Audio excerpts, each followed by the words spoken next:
നമസ്കാരം. ബി.ജെ.പിയിൽ കാരണവർക്ക് തിരിച്ചടി, CPM-ൽ ബന്ധുക്കൾക്ക് നടപടി. സ്വാഗതം വക്രദൃഷ്ടിയിലേക്ക്. ബന്ധു നിയമന വിവാദത്തിൽ ബന്ധുക്കളായ EP ജയരാജനും PK ശ്രീമതി ടീച്ചർക്കും പാർട്ടിയുടെ വക താക്കീത്. CPM-ൽ നിലവിലുള്ള അച്ചടക്ക നടപടികളിൽ മുന്തിയ ഇനങ്ങളിൽ ഒന്നാണ് ഈ താക്കീത്. പുറത്താക്കുക, സസ്പെൻഡ് ചെയ്യുക, തരം താഴ്ത്തുക തുടങ്ങിയവയ്ക്ക് താഴെ വരും. താക്കീത് ചെയ്തെന്ന് മാലോകരെ അറിയിക്കും. പുറത്തറിയിക്കാത്ത ശാസനയും അറിയിക്കുന്ന പരസ്യശാസനയുമുണ്ട്. അതായത് ശാസനയും കടന്നുള്ള ഉഗ്ര നടപടിയാണിത്. എന്തായാലും കേന്ദ്ര കമ്മിറ്റി അംഗത്വം ഭദ്രമാണല്ലോ, പിന്നെന്ത് നടപടി? We have discussed this issue of the appointments of certain people to the public sector institutions and boards in Kerala.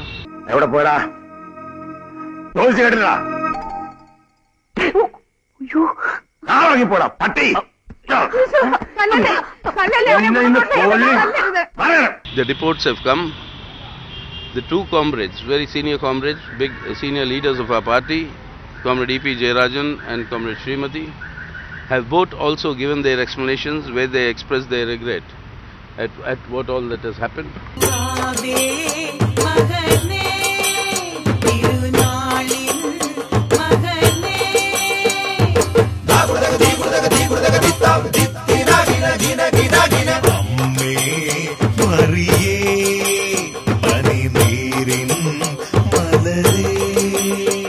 The Central Committee, on the basis of the Kerala State Committee's report and these letters by both these comrades, had decided to warn both these comrades. So the warning has been issued by the Central Committee.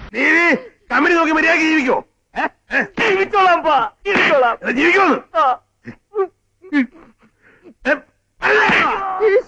എന്റെ മോനെ കൊല്ലല്ലേ? മുടിയൊക്കെ ഇവിടെ കത്തി കമന്നെടുത്ത് കഴിഞ്ഞു. മതിയായില്ല അവരെ തല്ലിയത്. വീഴ്ചയിൽ കേന്ദ്ര കമ്മിറ്റിയിൽ ഇരുവരും ഖേദം പ്രകടിപ്പിച്ചതിനെ തുടർന്നാണ് നടപടി ലഘൂകരിക്കപ്പെട്ടത്. നിയമന വിവാദം മാധ്യമ സൃഷ്ടിയാണെന്നാണ് EP ജയരാജൻ നിയമസഭയിൽ പറഞ്ഞത്. അകത്തുനിന്നും പുറത്തുനിന്നുമുള്ള ഗൂഢാലോചനയാണെന്നും പറഞ്ഞതിൽ ഇനി ഉറച്ചു നിൽക്കുമോ ആവും. നിങ്ങൾ നടത്തിയിട്ടുള്ള ഈ വ്യായാമം മാഫിയ സംഘത്തിന് വേണ്ടിയിട്ടാണ്.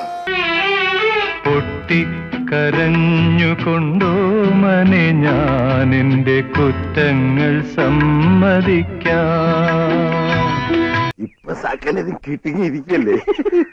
മാധ്യമങ്ങൾക്ക് മുഴുവൻ പണം കൊടുത്തിട്ടാണ് ഈ പ്രചാരണ സംഘടിപ്പിച്ചത്. ഈ തരത്തിൽ തെറ്റായിട്ടുള്ള നടപടികൾ സ്വീകരിച്ചുകൊണ്ട് കീഴ്പ്പെടുത്താമെന്ന് നിങ്ങൾ ധരിക്കരുത്. ഈ കേരളത്തിന്റെ താല്പര്യം ഞാൻ ഉയർത്തിപ്പിടിച്ചു എന്ന അന്തസ്സോടുകൂടി അഭിമാനത്തോടുകൂടി ഞാൻ ആ സ്ഥാനത്തുനിന്ന് വിടാനിടയായിട്ടുണ്ട് എന്ന കാര്യം അങ്ങയെയും ഈ സഭയെയും അറിയിക്കാൻ ഞാൻ ആഗ്രഹിക്കുന്നു സാർ. ബുദ്ധിയുള്ളവർക്ക് മനസ്സിലാകും. നിന്റെ ആക്ടിങ് തീരെ ശരിയായില്ല, പ്രത്യേകിച്ച് ശോകാഭിനയം തീരെ പോരാ. ഓ പിന്നെ അപ്പം പഴയ സ്കൂളാ. ആധുനിക നാടക സംഗീതങ്ങളെ കുറിച്ച് അപ്പൻ എന്ത് മണ്ണാങ്കട്ടി അറിയാം. ആധുനികമാണെങ്കിലും പുരാതനമാണെങ്കിലും നാടകമാടാ. അഭിനയിക്കുമ്പോ ഉള്ളിത്തട്ടണം. അതില്ലാത്തതുകൊണ്ട് അതിനൊക്കെ ഇന്ന് വരെ ഒരു നല്ല നടൻ കിട്ടിയിട്ടുണ്ടോ? LK അദ്വാനിയെ ശകുനപ്പിഴകൾ പിന്തുടരുകയാണ്. പാർലമെന്റിൽ 2 MPമാരുണ്ടായിരുന്ന പാർട്ടിയെ രഥമുരുട്ടി പള്ളി പൊളിച്ച് ഭരണകക്ഷിയാക്കിയെങ്കിലും പ്രധാനമന്ത്രി പദം വാജ്പേയിക്കായി ഒഴിഞ്ഞുകൊടുത്തു. 10 വർഷത്തെ UPA ഭരണത്തിനു ശേഷം വീണ്ടും പാർട്ടി അധികാരത്തിൽ വന്നത് മറ്റൊരു നേതാവിൻ്റെ നേതൃത്വത്തിൽ. പ്രായാധിക്യത്തിൻ്റെ പേരിൽ മാർഗനിർദ്ദേശ മണ്ഡലിലും ഒതുക്കി. ഇപ്പോൾ രാഷ്ട്രപതി മോഹമെങ്കിലും പൂവണിയുമോ എന്ന് നോക്കിയിരിക്കുമ്പോഴാണ് 1/4 നൂറ്റാണ്ടിന് ശേഷം ബാബറി മസ്ജിദ് ഗൂഢാലോചന കേസ് അദ്വാനിയെയും മറ്റു നേതാക്കളെയും തേടിയെത്തിയിരിക്കുന്നത്.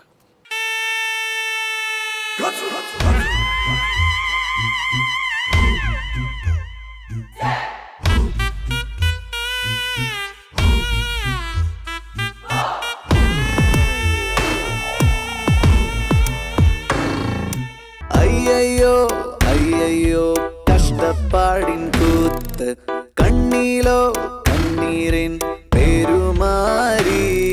കേന്ദ്രമന്ത്രി ഉമാ ഭാരതി ഹിന്ദുസ്ഥാൻ രാജിവെക്കാൻ ഉടൻ തന്നെ തയ്യാറാകണം. അന്ന് UP മുഖ്യമന്ത്രിയായിരുന്ന കല്യാൺ സിംഗ് ഗവർണർ സ്ഥാനം രാജിവെക്കണമെന്നാണ് എൻ്റെ അഭിപ്രായം. അയ്യോ അയ്യയ്യോ കഷ്ടപ്പാടിൻ കൂത്ത് കണ്ണിലോ കണ്ണീരിൻ പെരുമാറി എന്താണെടോ ഏതാണെടോ എങ്ങാണെടോ ഒരു കച്ചിത്തുരുമ്പ് വീണ്ടും വീണ്ടും ഒരു ശാപശകുനപ്പിഴയായി ഞാൻ ഈ നാട്ടിൽ വീട്ടിൽ പുഴുവായി ഇഴയുന്നേ ആരോ വീശും വലയിൽ അറിയാതെ മീനായി ഞാനോ വീണേ പിടയുന്നേ.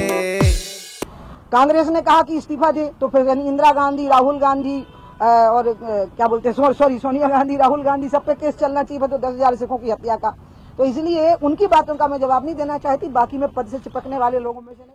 ചുമ്മാ നിൽക്കും ഒരു നോക്കുകുത്തി പോലും എന്നെ നോക്കി ചൊല്ലി പഴഞ്ഞു ബഹുകഷ്ടം.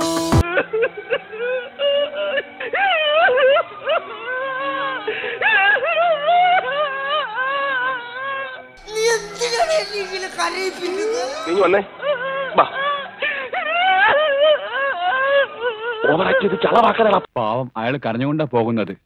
പൊട്ടനും പോയി പണ്ടനും പോയി പൊട്ടും കിട്ടി അയലേസാ. തമിഴ്നാട്ടിൽ അണ്ണാ DMKയിലെ അണ്ണൻ തമ്പിമാർ ഒന്നിക്കാനുള്ള വെമ്പലിലാണ്. വരത്തന്മാരായ ശശികല കുടുംബത്തെ പുറത്താക്കി അണ്ണൻ പനിനീർ സെൽവത്തിന് വഴിയൊരുക്കുകയാണ് തമ്പി എടപ്പാടി പളനിസ്വാമി.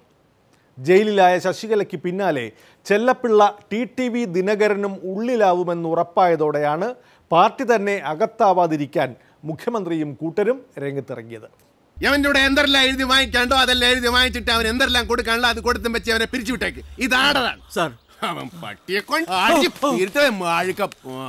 கட்சியும் கழகத்தையும் ஆட்சியும் இனி தினகரன் சார்ந்த TTV தினகரன் சார்ந்த குடும்பத்தை முழுமையான அளவிற்கு ஒதுக்கிவிட்டு எல்லளவும் கட்சியிலும் ஆட்சியிலும் எந்தவித ஒரு தலையீடு இல்லாமல் മുഴുവൻ அளവിற்கு ഒതുക്കിവിട്ട് കലകത്തെയും ആட்சிയും വഴിനടത്തുவோம். മുതലാളി അപ്പൊ ഞാൻ നിനക്കിന്തു മുതൽ പുറംപണിയാണെങ്കിൽ പിന്നെ ഞാൻ എന്തിനാ അകത്ത് നിൽക്കുന്നത്? ഞാൻ രാജിവെക്കുക. നീ രാജിവെക്കണ്ട. അങ്ങനെ വഴിക്ക് വാ. നിന്നെ ഡിസ്മിസ് ചെയ്തിരിക്കുന്നു. മുതലാളി ഇറങ്ങി പോടാ. இவர்கள் என்னிடம் வந்து நேற்று மறுபடியும் திரு செங்கோட்டையன் அவர்களையும் திரு சீனிவாசன் இவர்களுக்கு வர விருப்பம் இல்லை என்றால் சொல்லி நாங்க உங்களை வந்து ஒதுக்கி இருக்க சொல்றோம் அப்படின்னு சொல்லியிருந்தாங்கன்னா நானே கூட பேட்டி கொடுத்துருக்கோம். എന്നെ ആട്ടി ഇറക്കുകയാണല്ലേ? ഓർമ്മ വെച്ച 18-ാം വയസ്സ് മുതൽ ഈ വീട്ടിലെ ഉപ്പും ചോറും തിന്ന് വളർന്നവരാണ് ഞാൻ. ആ നന്ദി ഉള്ളതുകൊണ്ട് പറയാ, ഈ കുടുംബം ഞാൻ കുളം തോട്ടും. ഓടിക്കടാ ഇവനെ. ഓടിക്കണ്ട, ഞാൻ ഓടിക്കോളാം.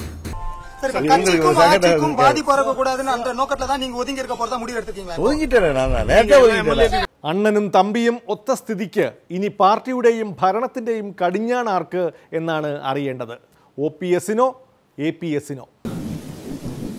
ചെയ്തു കൂട്ടിയതൊക്കെ ഏറ്റുപറഞ്ഞ് 1000 തവണ ഈ കാലി വീണതാ. ആ മുറ്റത്ത് വെച്ച് തന്നെ. ഒന്നും വേണ്ട, തിരികെ തന്ന അവകാശം അധികാരം ഒന്നും വേണ്ട. ഇനിയുള്ള കാലം ഈ ഏട്ടന്റെ അനിയനായി ജീവിക്കാൻ പോകരുത്. ഏട്ടൻ പോകരുത്. அதன்படி தொடர்ந்து மக்களுடைய எண்ணத்தின்படியும் தொண்டருடைய விருப்பத்தின்படியும் எங்களுடைய தர்மயுத்தம் அறப்போராட்டம் உறுதியாக வலுப்பெற்று அனைத்து இந்திய அண்ணா திராவிட முன்னேற்ற கழகம் தொண்டர்கள் இயக்கம் தான் என்பதை நாங்கள் நிரூபித்து காட்டுவோம் என்பதை தெரிவித்துக் கொள்கிறேன்.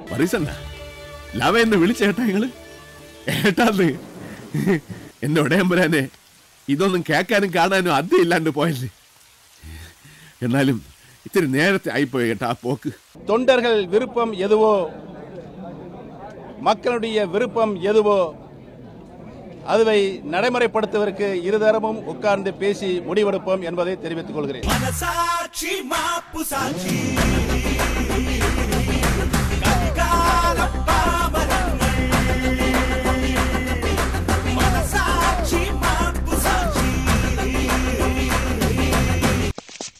லாஸ்ட் பட் நாட் லீஸ்ட், அதிகமா ஆசைப்படுற ஆம்பளையும் அதிகமா கோபப்படுற பொம்பளையும் நல்லா வாழ்ந்ததா சரித்திரமே கிடையாது.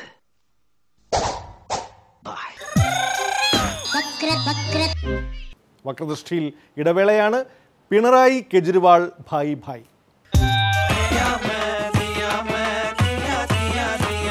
പിണറായി സഖാവ് ഇങ്ങനെ അരിവാൾ നോക്കി പോയതാ. മേമേക്ക് ദരിദ്രവാസ്യം ആത്മീ ഹൂം. വീണ്ടും മലയാളിയോ? ഇതോ അംഗം